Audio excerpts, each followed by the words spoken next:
Thanks for stopping by Big Top Gaming. My name's Brian. And I'm Ethan. And in this episode, we've got the second game of round one of the Big Top Brawl bracket, which isn't really Brawl, it's just regular Warmachine. And it's going to be Iona against Jaga-Jaga. So this week I'm playing Terrance Johnson's Minions pair that he submitted, which was Azalo in Trinions and Jaga-Jaga will work for food. And I went back and forth a lot on what I was going to drop. Originally it was going to be Azalo, because I figured I was getting Iona, but then I was like, you know what, Jaga, I want to believe the Sacral Vault can do work in the Tharn. I was like, then I have Scythe, then I have Dez Gubbin's AoEs. When they pop mini feet under Signs of Importance, I was like, you know what, we're going Jaga-Jaga. And this week, Jaga-Jaga has a Spell Slave, a Wrastler, and 2 Swamp Whores, a Sacral Vault, Dez Gubbin, Scythe, double Void Archon, Boomhowler the Destroyer, a Bone Shrine, minion of the Bone Grinders, and then a unit of Valkyries. So I'm really hoping I can leverage Signs of Importance with Void Archon sprays, the Sacral Vault's gun, and overtaking Swamp Whores to try and chew through Tharn and do some work. It is worth noting that Terrance had tried to switch his lists after we recorded this game, and since we're on a little bit of a schedule with a bunch of games ahead of us, we ended up just keeping this one, so I apologize, Terrance. I just couldn't get that Helga 2 list in here. I would have played the shit out of it. So I get the Circle pairing, which is interesting. This is probably the 4th or 5th Circle game I've played in my entire life. And this Circle pairing comes to us from Alvaro Ortiz Esquino, and he is one of the hosts on Cuatro de Guerra podcast, and that's a Spanish-speaking only podcast that's on Muse on Minis. You should check it out if you can speak Spanish, or at least understand it. I clearly can't, because I probably messed his name up real hard. You tried, though. I did, but at any rate, Circle is his Circle pairing was Chromac 2 with a big Beast Brick, and then Iona in Tharn. And when I looked at what Ethan could put down, I was really concerned about getting Azazalo put into me. So I needed to make sure that I could hit and do the damage that I needed to, and I feel like if one champion or one set of champions takes off a War Beast, that's a huge hit to the list and Beast Bricks for Circle, because their beasts are so expensive. So with Iona, I get better hit fixing, or I just get hit fixing period, and I can crank a bunch of damage with the list. So I figured that she was the drop for this one, and her list comes in with a Gnarlhorn Satyr and Getrix for the battle group. We've got a Well, triple Gallows Grove as requisition, a Tharn Wolf Rider champion, Lord of the Feast, Dunian Archon, a Tharn Ravager Whitemane, a max unit of Ravagers with the Chieftain, a min unit of Wolf Riders, Brigade and Call, a Boilmaster, and Tharn Bloodweavers that will be ambushing this game. Spoilers. Yeah.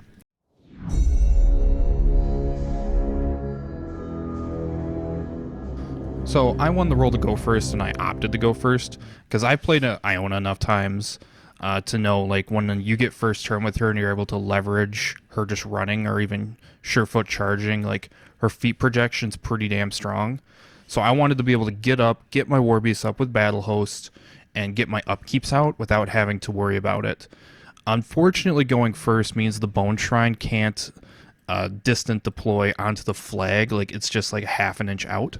So I opted to put it towing into the zone on the bottom just to force Brian to deal with it. And I'm kind of symmetrical. I got a Swamp Whore on each side. The Vault's kind of in the middle. Unit of Valks to the top. Bone Grinders to the bottom, just so I can leverage a unit to either side if I need them to be a feat target, or just to try and get some work out of them under Signs of Importance. Because I think everyone forgets about Bone Grinders with Dismember under Signs of Importance can do some solid work. And unfortunately, when I started this turn, I was like, oh yeah, I get to hoof at the Sacral Vault, so its Whopping Speed 4 isn't as bad. And I was like, oh yeah, they nerfed it. Thanks, Gaspy. So I end up hoofing it on the Swamp Whore, and my game plan this turn was to just get up the board, stay out of pursuit range, and then leverage for next turn. Instead, once I get there, I stay outside well range just to make sure he doesn't get an easy bottom of one shot. He can still drift onto me with high explosive, but then He might get me a couple souls or stuff like that. So like I'm okay with that because the Sacral Vault only rolled a 1, so it's only sitting on 1 soul. And here I hoof at the Swamp Horror up into charge threat of the well, just so I can threaten it top of 2. But now I've left it in pursuit threat. And then here we had to look up if I got Battle Host on the hoof it move, and I do not. So I can only move 4 inches.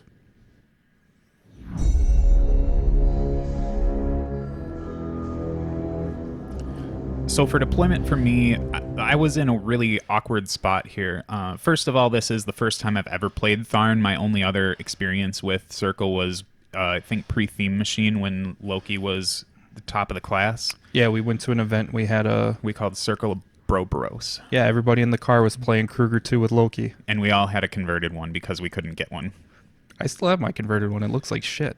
Yeah, I think his shield's hanging around somewhere. But anyway, I'm not super used to the deployment for this list. I mean, it kind of plays like any other medium-based troll list, just really, really fast and not as strong. The big issue for me here was trying to figure out what to do with the well, because whichever side I put it on, if I put it on the bottom side of the screen, it's not going to be real effective for making sure that I can get the buffs from it and utilize the gun. And if I put it on the top side of the screen, there's 2 obstructions there, and it really kind of gives me a small range of area to deal with, or just trying to do anything, because I'm kind of sandwiched between those 2 obstructions. So no matter where I go, I'm either ineffectual or between 2 line-of-sight blocking things. So I put it right in the middle and just said, okay, I'm just going to try and play cagey, and that way I can keep this thing in the middle and work around it, because there's nothing that I have that can go through it. So that's my gist here. So the Ravagers are on the bottom side of the screen walking around with Gatorx. They're trying to stay out of threat of some of the real dangerous things up there. And I ended up, in the early part of the turn, moving one of my Gallows Groves into the forest, and I figured that would be a good place for it. And the Tharn Wolf Riders, which are proxied by Long Riders because we didn't have any here. I left mine at home. Yeah, I didn't even think about it. I was like, oh yeah, I'm not playing Circle. I don't have to worry about it. Yep. Also, I think you've kind of like not utilized Wolf Riders a whole lot lately. Yeah, I don't think I've played them in almost 3 years. Yeah, I think they're neat, that's for sure. Yeah, they're a good unit. So the Brigade and Call ended up praying the Void Archon. I figured that this way the Void Archon's got to be really honest with where it goes, and a large number of my independent force is hanging out in that top zone because Ethan's going to have to take some time to get around to that side of the table, and once he gets there, there's just all this really dangerous stuff waiting for him that doesn't really need Iona's input. The Gnarlhorn Satyr kind of hangs up around this obstruction in between the well, and I think now we've got Iona going, and this is where I get to try and do some cool things. I put Surefoot on I think I have it on the Ravagers right now. Yeah, I put it on the Ravagers, and I boost a Pursuit into the Swamp Horror. This way I figure if he wants to come into the well, there's going to be some shenanigans on my part that I can engage in to make it more difficult for Ethan to kind of do what he wants to do here. So next up I have the Dunian just kind of take up position in the back, and I think there's a white mane that hangs out behind the well too. Now I think I'm activating the well, and I ended up putting out a Blood Witch, and because I think I just wanted another really survivable solo, and I don't think I'd get much out of Killing Spree, but she's probably one of the more like hard-hitting, effectual pieces that I could get right now, outside of maybe another white mane. Yeah, but she's a PS10 Weapon Master with Dispel or Grievous. Like, she does work. And here goes my shot. I decide to drift to try and take out some of the Bone Grinders because I do worry about the Weapon Master charges from those if they happen to get in. And I end up drifting off into a really good direction. And I'm taking some damage on the well to kind of just to boost these high explosive shots. So the first one, I actually I think I crack armor, but you tough. The first one was on Boomy. And you left him on like 2 boxes. Gotcha. So I blew up the roll on him, and then so 2 of the Bone Grinders took enough damage to force tough. One of them made the tough check, the other one didn't. So the soul, I think, ends up going to your Void Archon instead of your Sacral Vault, which I think you were not super okay with, but maybe you were fine with it. I mean, I wanted it on the vault, but positioning was an issue. So I did not want to get pursuited bottom of one, and then I gave him the perfect pursuit target. Because, like, I know how good that spell is, and I know, like, it's going to be upkept the whole game, and then it's going to do some shenanigans with Gatorman walking around, and now I got to worry about Iona trivially walking up and killing me once the Swamp Horror goes up. Because, like, if you hadn't watched one of our previous games of Aurora 2 versus Iona, that's how I killed, spoiler, how I killed Aurora. Like, he activated the pursuit model last, and then my caster just walked forward. In this list, Jaga wants to go first for Signs of Importance and maybe putting out a Ghost Walk, so like I can't risk where she's going to be because Iona's like speed 7 and can just daisy chain through. Or I got to worry about Gatorman walking 6 inches and getting up in my grill, so like I'm trying to dig deep and figure out, okay, what can I do with this Swamp Horror first to trigger out pursuit and then see where he's going to go, because I want this to be the first thing I do. But before I do that, I'm also like, okay, I can send it into the Gallows Grove and then overtake over into Gatorman, get 4-inch melee on him, and then like if he pursuits away, maybe I can pull him back, just so that way like I can negate the pursuit move and make it not as effectual, because pursuit doesn't make you immune to free strikes. So with 4-inch melee, if I engage Gatorman and he tries to like walk away, I could pull him back. But then I'm like, you know what? This is the perfect beacon for a Void Archon, and I really want to scalpel that Chieftain early. So here, punches, or he charges, kills the tree because you do not do any in it. I teleport to behind the Chieftain just to get in his rear arc because they are sure-footed, and then I do a spray. And I'm just trying to see where I can go, and I opt to go for the ones that are like towards the woods because I'm in the rear arc, and where Surefoot I need a little help to hit. And there you can see I missed one of them, but I hit the Chieftain, I hit the dude in the woods. I believe you Dunian'd the Chieftain, so I had to boost my second initial melee attack into him and kill him with that.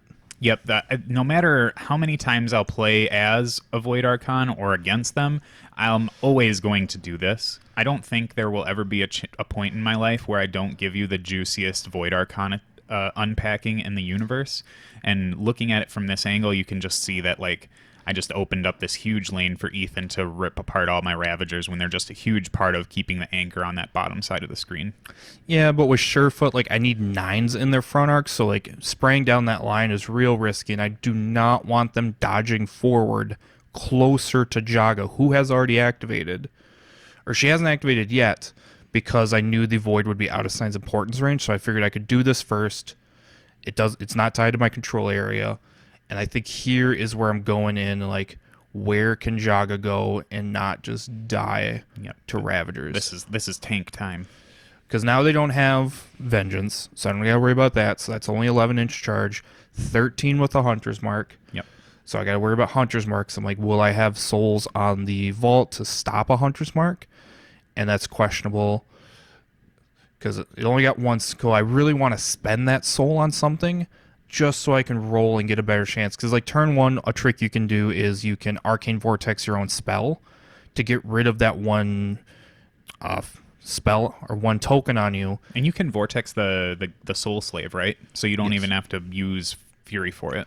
But it puts you out of this weird position. So here I charge the well to trigger Pursuit, just to get it out of the way first, see where he's going to go.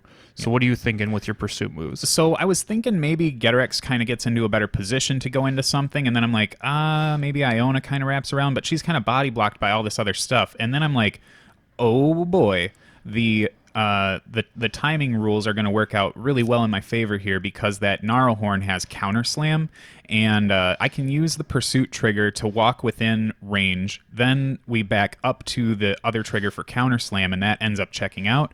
So I get to Counter Slam this Swamp Horror away, and I needed to roll at least 2 on the, or at least a 2, because it's D3, right? Or D6. It's D6. You needed a 4 because of the woods to move me over the flag. And that would push you out of engagement with the well.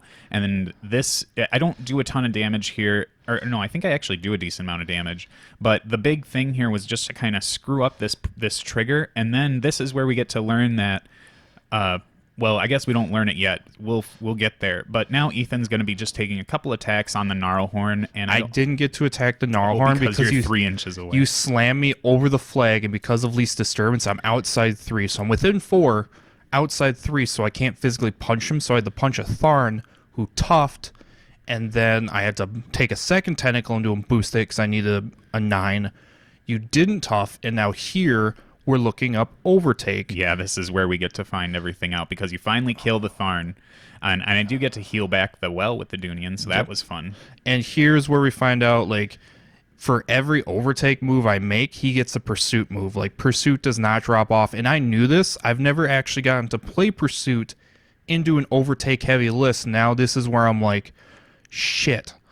Like, my list is built around overtaking heavies to deal with his infantry, and now, like, every time a Swamp Horror overtakes, I got to deal with Getarex walking 6 inches. Like, this is not good. Yep. So I decided to move Getarex into a little bit more of an aggressive position here, and I think I've got him in a good spot. And I don't think Ethan's going to be giving me any more pursuits because if Iona gets to thread the needle between these, that could be really dangerous. Yep. So I took my tentacle into the goat, missed Undersign's importance after I overtook to get within 3.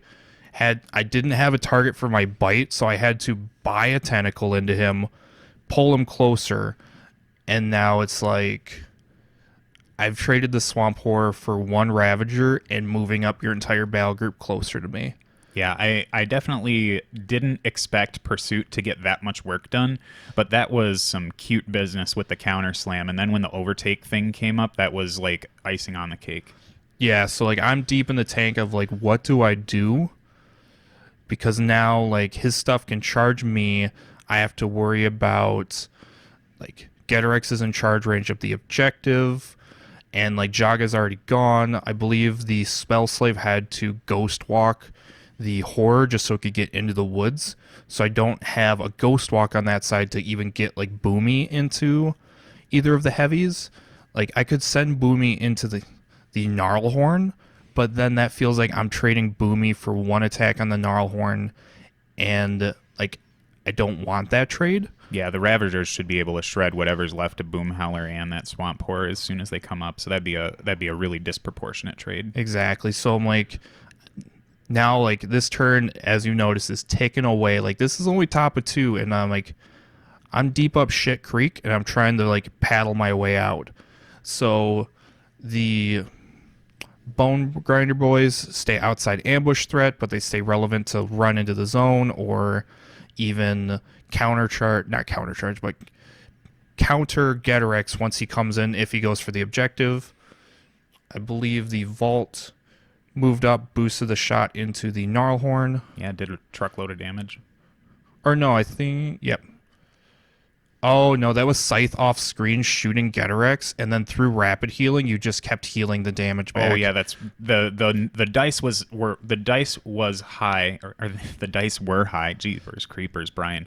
But the healing was good for me because Getarex is sitting at arm 21 with Spiny. 19. 19, sorry. So I was dice minus 9 Weapon Master shots, but with rapid healing, like he just kept healing back the damage. The Vault did boost a shot into the Gnarlhorn to get rid of the soul, just so I can reroll for next turn and try and get better, and then I just position as best I can.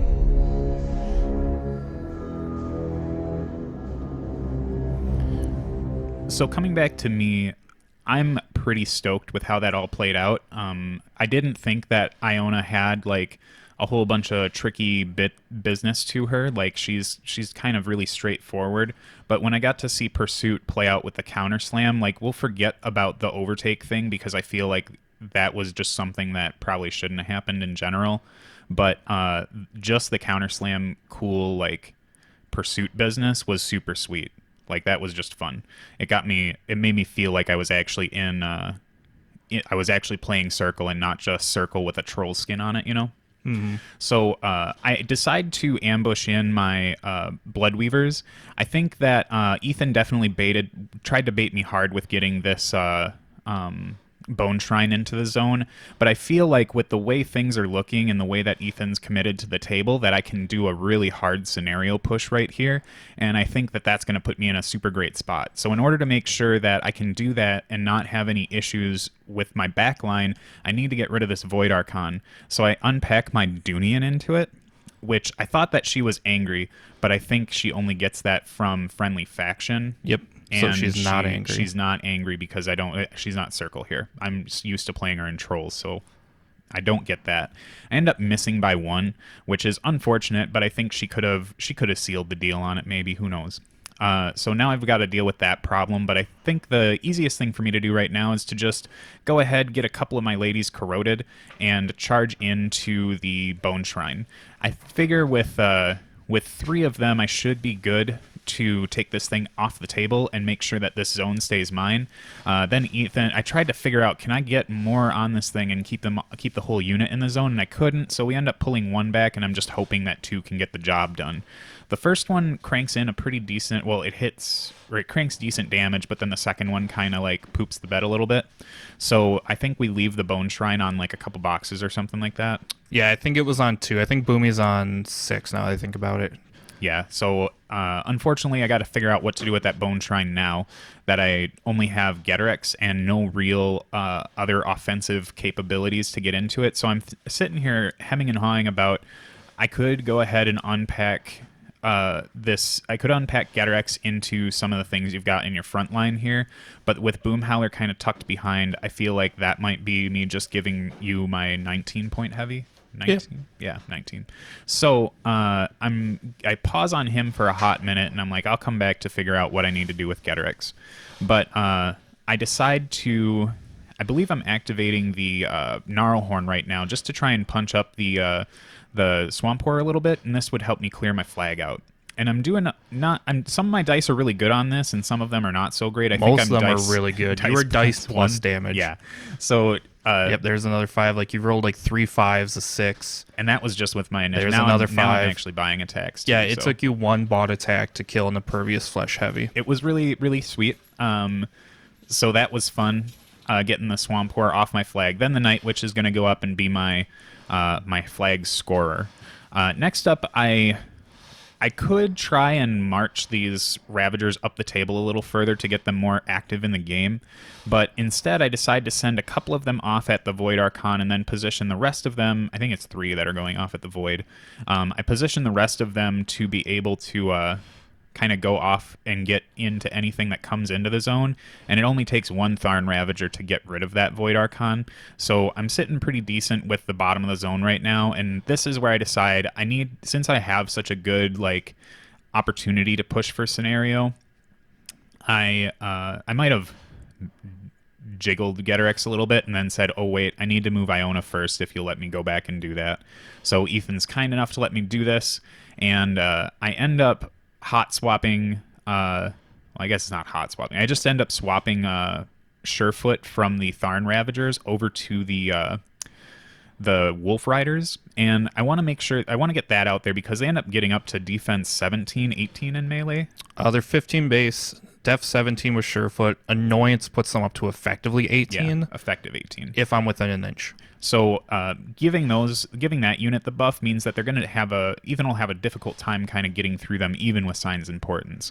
That means that Gatorix's job is to go and spend his wonderful POW 18 attacks, 19? 19 with Strength. POW 19 attacks with Warp Strength on a 2-box Bone Shrine. So he effectively pees on it and gets it off the table. So now I'm scoring that bottom zones, and I'm scoring the flag. So now I have to move my focus over to the top part of this zone, and I need to get rid of this Farrow Valkyrie. And these things are extremely annoying. They shouldn't be as tough as they are, like on paper, but for whatever reason, they just take forever to kill. So I decide to unpack 2 Tharn Wolf Riders into them, and the first one ends up missing, because I think we might be getting a little bit on the building, or we might be catching a little bit of the building with our line. You can see me, I'm struggling over here on the top, like just trying to figure out where these things need to go, so I start jiggling it around. Because and I think you forgot they had dual attack. Yeah, I just... so I was like, you could just jump into melee with me, and then you get 2 more initials. Yeah, so Ethan was teaching me Circle as I was trying to play it. So I end up getting the repo on them. They're not all in the zone, but Brigade and Call are a unit, so I can just kind of keep them back and safe in this trench. And I think I might... Oh, I was thinking about attempting to take a shot with Brigade, but it didn't really matter because there was another Valkyrie behind it. So now the Wolf Rider champion, holding the place as Borka right now, goes into the Valkyrie as well, and ends up getting... It luckily ends up getting the Valkyrie off the table. So she toughs, I guess, and then there must be something else I do here to get her out. So I'm out of Wolf Rider business, and the Valkyrie is still hanging around. So what does Brian do? You send in Lord of the Feast. Oh yeah, Lord of the Feast. I was like, do I really... This is where I was having an argument with myself. Like, I'm used to the Lord of the Feast being such a powerful model that's really difficult and hard to play around, and I'm like, do I literally use my Lord of the Feast to kill a Valkyrie? So I opt to do it. I get the corpse back, so I'm still sitting on 3, and now I've scored that zone, and I feel like I've got a real hard push here at 3-0.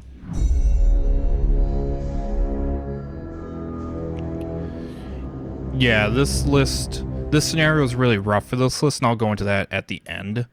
But Brian's up 3-0, and luckily he's killed the Pursuit model without juggling it to another one of my models, so like that's my only small victory. Like, you paid to upkeep it, and then you killed the model with it, and I was like, yes. Yep, I haven't played Pursuit since the days of Body and Soul Broken, so...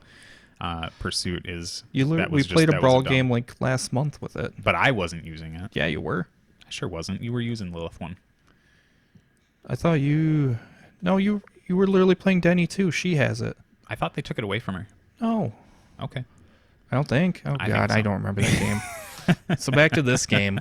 So I believe the Vault actually rolled up extra shots, and Boomhowler gets Ghost Walk from the Spell Slave. Jaga casts Signs Importance, and he goes in, threshers, hits Getorix, knocks him down, hits one of the other ladies, misses one, and then I'm just counting out the dice because it's like... Lots of dice, lots of damage. 2 dice base, 1 for Signs Importance, 1 for the charge, 1 for trash.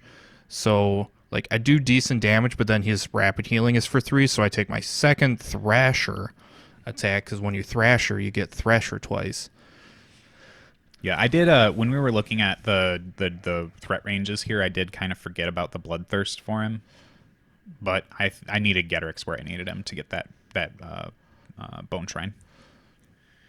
And then here, I think we're just counting out the damage, and I think... Did this kill you? I think this is where there was a reroll. You puppet mastered the damage roll to try and fish for more damage to get past my mind or my spirit, my body, and then try and fill out one of the branches in my mind for more damage. Yep. But unfortunately, I think you did a little bit less, but you still ended up doing the same thing you would have done with that other roll because of Amputate. Yep, because I took the treasure chest objective, and that's what I was trying to do with that. I was like, if I can spike a little higher, I'll take out the next column and kill him. But, like, with average dice, I still get, like, the column 3 because of the way his grids are set up. I think what was going on there was Scythe was aiming to shoot down Getorix for the rest of the damage, and you ended up getting him, I think, on your very last shot. I think so. And then she runs and guns into there just to try and maybe get to the flag next turn. Sacral Vault moves over. My hope is I can shoot and get some souls, but the Spell Slave is gumming me up, so really, I boost a shot in that front one. I take control of it. I walk it around to the rear of her, and I believe I miss, so now, like... You did hit that one. We just pulled her off. No, but her attack, when I took control from missed. Yeah, never mind. Because my plan was to maybe clear Brian, like, clear that circle zone, and maybe score a point back, but then the Vault... speed 4 and it couldn't get there all the way because the Spell Slave was in the way, so it's just like, well, not scoring that zone. So I believe the Vault boosted its second shot, or I think it was you were shooting the Gnarlhorn because the Night Witch was in base with it, so this way you didn't have to really worry about contesting my flag so much. Oh yeah, that was Dez Gubbin. Dez Gubb aimed, shot the Gnarlhorn, the blast damage killed the Night Witch. Because I opted to pop mini feet with them for high explosive blast damage or for boosted blast damage just to make sure the Night Witch dies. and then like the secondary deviation didn't go anywhere. The Void, I'm like also here. I'm like, can I make a play for the top zone? Like, if I can get the Swamp Horror deep in there, Signs of Importance, boost some tentacles, stay out of annoyance range, like maybe I can do some work. Void charges the Lord of the Feast, does a spray. I boost one of them with my soul that he got, and like from the Valk, and missed, I want to say. And then I believe he hit the champion and didn't kill her. Yeah, or this was the Wolf Rider, because the Wolf Riders are sitting at 17 right now, so I think you missed that one even with the 10. Yep. Because Voids are Mat 7, Rat 6. Yep, they're Rat 6. So my first charge attack does not kill the Lord of the Feast, so I have to take my second initial into him, and I believe I boost damage just to make sure. I teleport to the flag, because now I'm like, okay, Void's on my flag. I just need to clear the Wolf Rider that's on my flag and try and get into that zone, because I need to kill Call. Like, Call will one round any of my heavies trivially under Iona feet. Like, I have nearly killed a Colossal with him. And unfortunately, the Swamp Horde, to get enough distance to overtake next to keep the conga line going, has to get within an inch. So now I'm in annoyance range. I boost a hit under Signs of Importance, needing a 12, miss. I boost my second tentacle, I miss. I boost my third tentacle, I miss. And then I believe like I had to like boost the bite, and then I finally killed him. Yeah, you got one, but it cost you quite a bit of fury to do. Yeah, I couldn't boost the bite. I had to hard roll it. Yep. Now the Wrastler goes up, boost the hit. Yep, and he's trying to get that Wolf Rider off your flag. Yep. Which he does. But now, like, I only have a Swamp Horde towing into that zone, and I was like, I thought I could get to Call, but being in annoyance range, like, my Signs of Importance boost rolls were really bad. There, I believe I get one charge, and the other one just runs. I miss, and pass turn.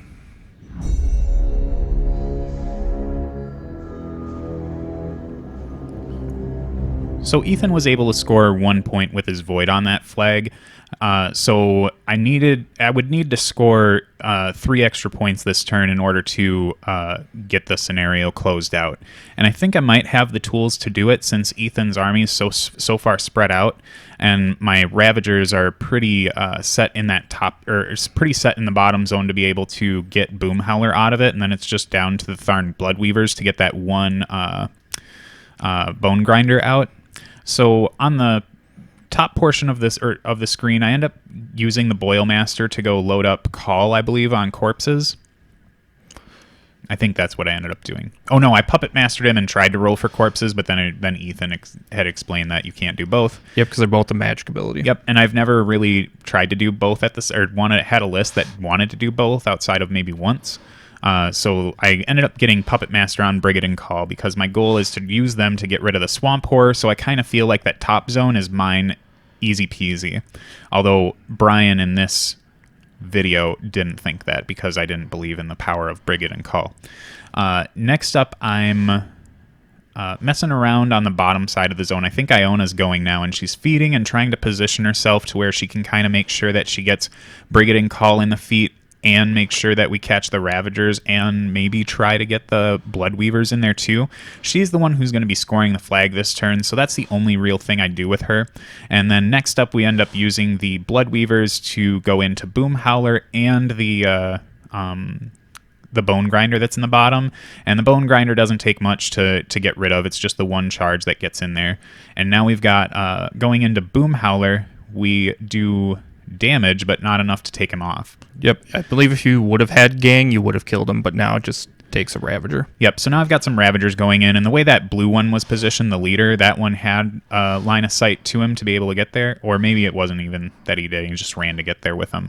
But the rest of them get in the zone, so now I've got that bottom zone on lockdown, so that's 1 point in my pocket, and I've got the 1 point from Iona on the flag. So I just need to get rid of this Swamp Horror, and it's mostly going to be me trying to maneuver the champions and the Wolf Rider out of the way to make sure Brigade and Call can get there. I think I end up taking some pot shots with the the well just to see if I get some extra damage on it. And I shield guard it. And yeah, and that was what that was all about. So the Wolf Rider champion goes first. We charge in so that we can get the spear throw and the big punch on the weapon master. You jump. Oh, I jump. Sorry. Because that way you can get the mount attack. Yeah. So Ethan knows the list better than me. Yes. So I end up putting some damage into the Swampor with the weapon master attack from the javelin, and now we're just taking the mount and the melee spear, and those don't like crush it or anything, but they do some work. So next up, I'm trying to figure out what I want to do outside of this. I need to also contest Ethan's flag, so I make sure that I leave that Wolf Rider. I try to make sure I leave the Wolf Rider in contesting range, but now we're going to go ahead and make sure that we've got Brigid and Call going into Iona's feet bubble, and they get their charge off easy peasy. Call gets into feet, and this is where I get to kind of go through the math of like how much damage they actually do to this thing. And I think the first swing in there was Iona's Weapon Master bow shot, and we Puppet Master her bow shot because it rolled pretty bad, I think. No, this was Call's charge attack. Oh, gotcha. Because Call is just sitting at a trivial what PS? He starts out at 14, right? 13, then goes up to 15 with Gang, goes up to 17 with Brutal, and then 20 with Feet. Yes. So he was just dice plus 5. Just dice plus 5 on that. So we end up rocking the Swampor out of there without having to use any corpses, I believe. I think you had to buy one attack. I had to buy one attack. Because you were going to do Brigid's attacks, and I was like, you can just... finish Call out. Yeah. So that was... for me, it was fun because I don't get to engage with Circle really all that often. Ethan's one of my primary opponents, and he's split between like Circle and Mercs and sometimes Minions when they're available.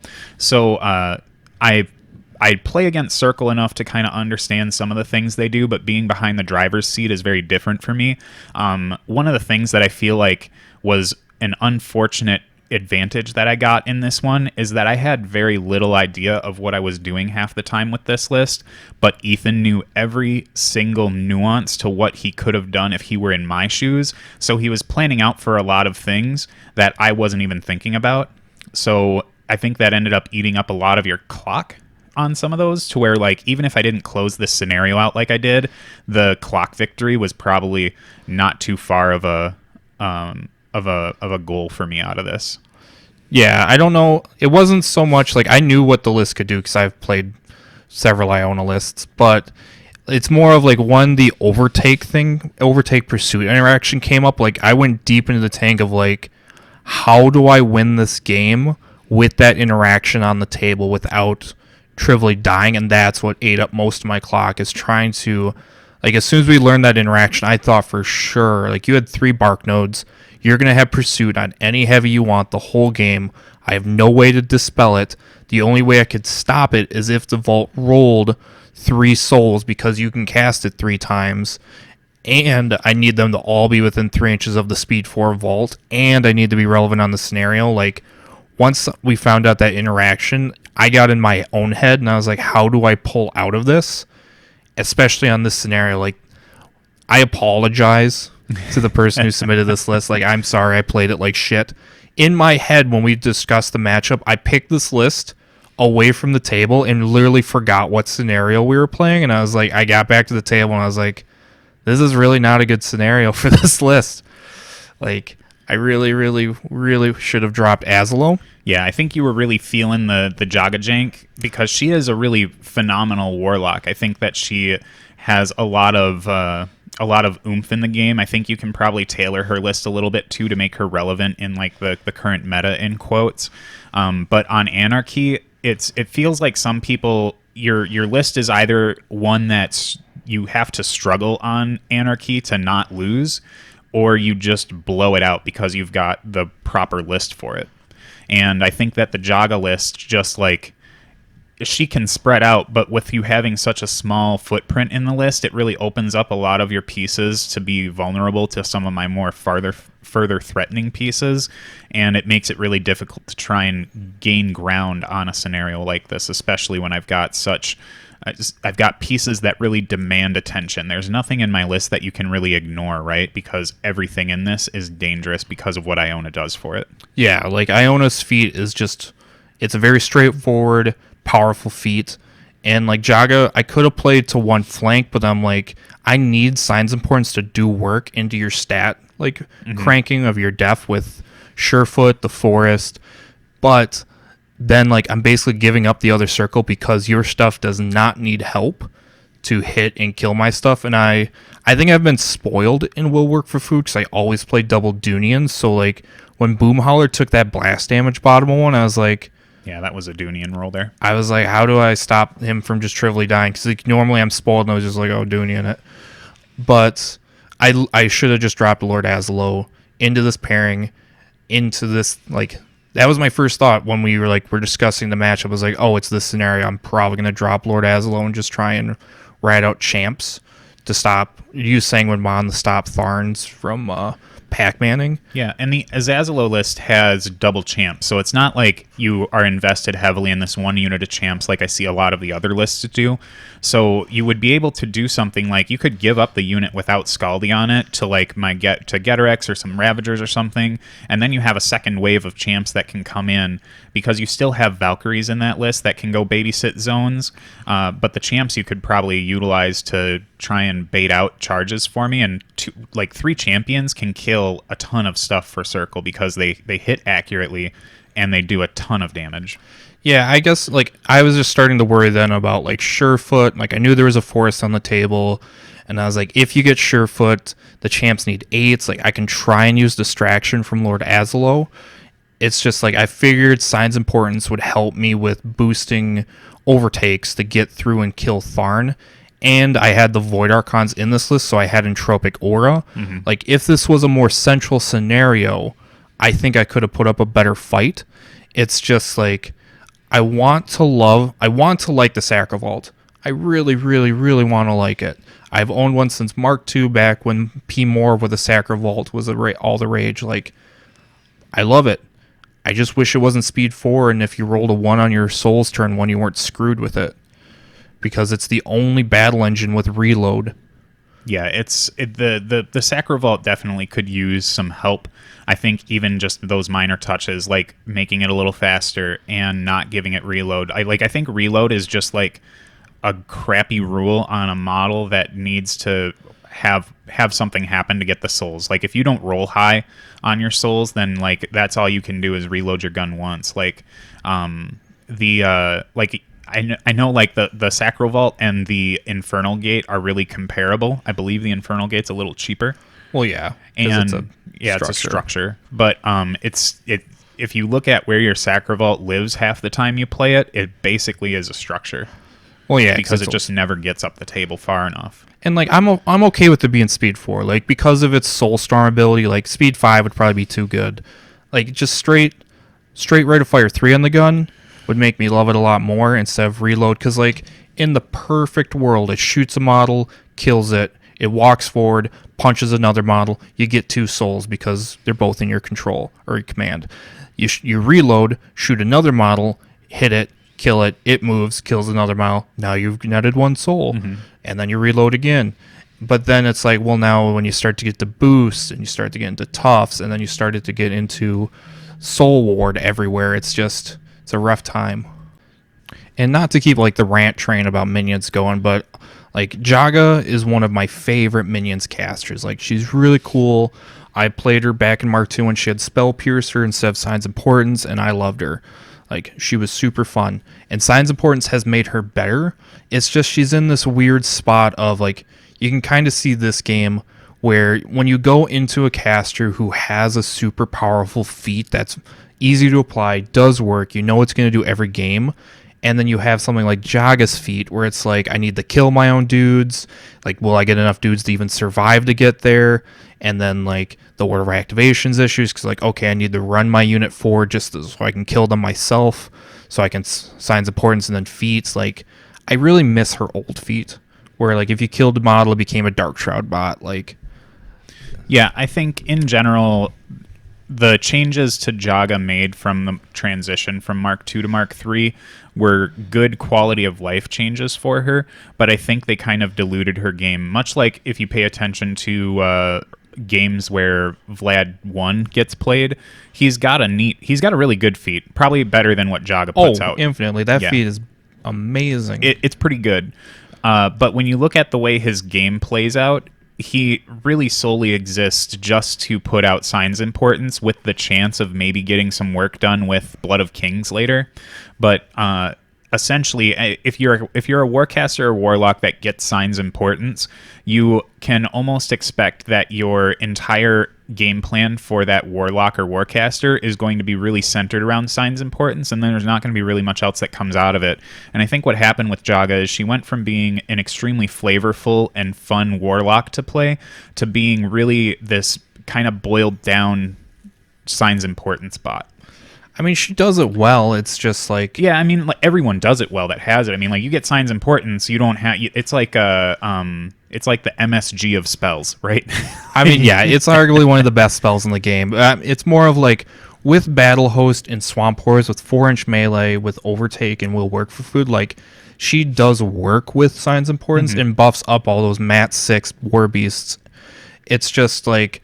She has a couple of, like, the Spell Slaves helped her tremendously. Like, I remember playing her pre-Spell Slave, and it's like, okay, I upkeep my 2 spells, I cast Signs Importance, I cast 1, or I camp 1, I hope I don't die. But now, like, she can get an extra Ghost Walk out, she gets a free upkeep. Like, she can actually cast an Animi and not just maybe accidentally die. Yeah.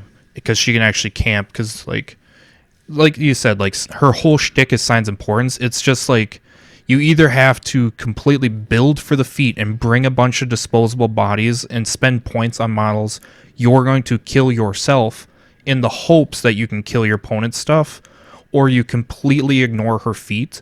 And I feel like a lot of casters, like, it's weird when the core power of a caster is not their feat. Like, that's usually the defining thing for a caster. Like, it really shapes their whole list build. Like, most games are... I feat with my caster, this shifts the tide of the game. Like, this is what's going to rally the game back or set the tone. Like, when Iona feats, it means it's go time. Like, she feats, she kills a bunch of shit, her stuff hits really accurately, and her stuff gets tankier. Like, it's really straightforward. You use it to kill stuff, and you tank. But then, like, Jaga, like, I just miss her old feat. Like, her new feat's not bad. It's just, it's in this weird limbo area of, like, do I take a couple units of Bone Grinders just to run and kill myself? Like, it's just spending those points on models to hopefully kill the feel your own feat. It would be interesting if she had a feat that was kind of like Hexy 1s. Or I was thinking Sevi 2. Is it Sevi 2 that just picks enemy models in his control area to take a POW 12? Yeah, it might be. My Protectorate ease is a little rusty, but I believe that's...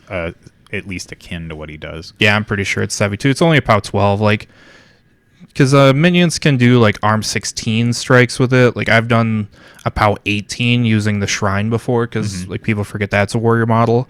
And one day I will live the dream, and now you'll probably see, by the time this video comes out, I'll ask on the rule forums to clarify, because I've never bothered to ask. What happens if Jaga-Jaga charges the enemy caster, casts Signs Importance, and feats on herself, because she is a warrior model? She can RFP herself to do a POW 16. That's a weird one. I feel like she just instantly loses, because you RFP the model first and then roll damage, and since you RFP your own caster, I think you just auto lose. Like, I don't think you get to resolve the damage roll anymore, and then you wouldn't get Signs Importance, and you wouldn't be able to boost. It's just one of those stupid, like, what ifs. Yeah. And I've never gotten the chance. Nobody's ever left their caster in charge range of Jaga. That's one for the books, I guess. I'll try one day, or I'll just ask on the rules forum and get told no.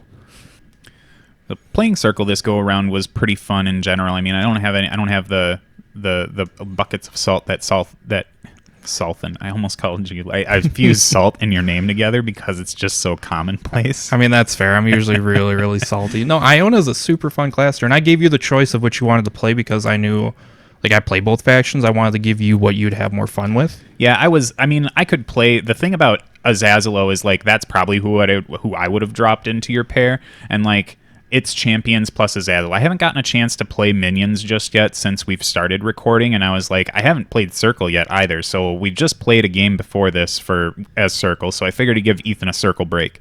And playing Iona was a blast, and I've always kind of had this like hands-off type approach to Circle ever since Circle of Broberos with you, myself, and Pastrami.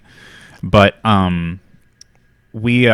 this game kind of gave me a little bit of a revitalized feel for them, and I've never really been attracted by their models. I think like they've just had bring an aesthetic that it's not that I don't appreciate it, it's just that it's not really my thing. Except for the goats, I really like the goats. But then when I got my hands on that new Getorix sculpt and saw it romping around the table as the massive beast that he is, I'm like, man, Circle's looking pretty good right about now. But the list was fun, and it's not that I don't like. I think Chromac 2's perfectly fine, but like I feel like the Circle beasts are just too expensive to play into something like Azazel. Like if you had two lists that were similar to Jaga's, maybe I could have gotten away with it. But for the most part, I just don't think he can protect them enough.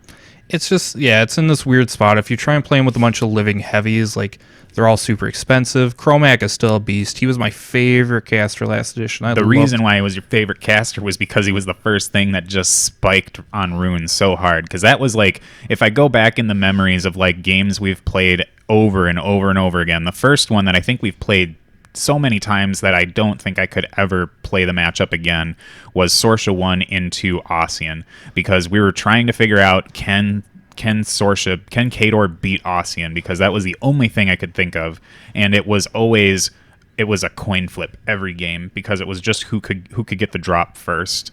And then at the one after that, it's like nut to butt on ones that I've played the most is legitimately Runes of War into Circle, because you were having such a hard time playing into it, because that old Runes of War list in Mark II, this is, for those who don't know, it's Doom Shaper 1 with a ton of rune shapers, because back then you got them for free, and like Mulg and a Mauler, Mulg and a Mauler and an Axer and Earthborn. It was just a ton of beasts and lots of armor and just really annoying. And Circle could not beat it. Like, we've tried it a million times over, and it was like every Circle game I play, and unless I get dumb and lose my caster, I always win it. And then the minute Chromac 2 came out, we played so many games. Now it flipped. Instead of you trying to beat me, it was me trying to beat you, because I just could not sneak a win out from under Chromac 2 with that list. It was just real good. Yeah, it felt good. Like I got to taste my own medicine on that one, because the two casters I just could never beat with that pairing was Scar 1 with a 60 Banes and Chromac 2. Yeah, but that's like old school. Yeah, I feel like that conversation's bordering on the whole like like boomer Warmachine player saying back in Mark II things were so much different, but I feel like it's somewhat relevant. Like Chromac 2, I feel like it's kind of fallen from favor a little bit since then, because he kind of was like, even with, if you like, Kruger 2 kind of existed in this world where he was like always the best caster in Circle, and always so much to where people didn't even consider him the best. They just like kind of knew it was in the collective conscious. But then like Chromac 2 started inching up and kind of becoming the like, I'm in the number 1 spot, but I know that Kruger's better than me. I mean, he was top 3. And, like, I guess it's a fair point to bring up Mark II, Chromac 2, because he did get hit hard in the transition. Like, he lost his signature spell, and then, like, the Druid Cloud nerfs, I still love Chromac 2's model. I think he's really fun. It's just hard while the Circle heavies are really expensive. Like, I know for a while there was a Storm Raptor list floating around with Chromac that I really liked.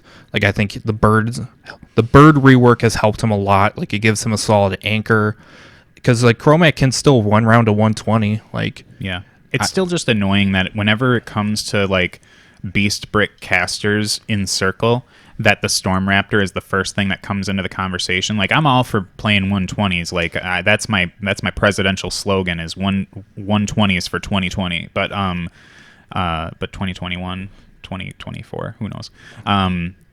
But I feel like when a 120 is so good that it needs to be ham-fisted into every list that wants a brick to make it worthwhile, it just feels harsh.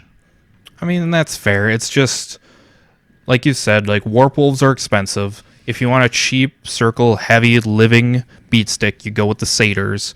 But like they're only Fury 3 now. Like they took a hit in the transition. At least they got Pathfinder now.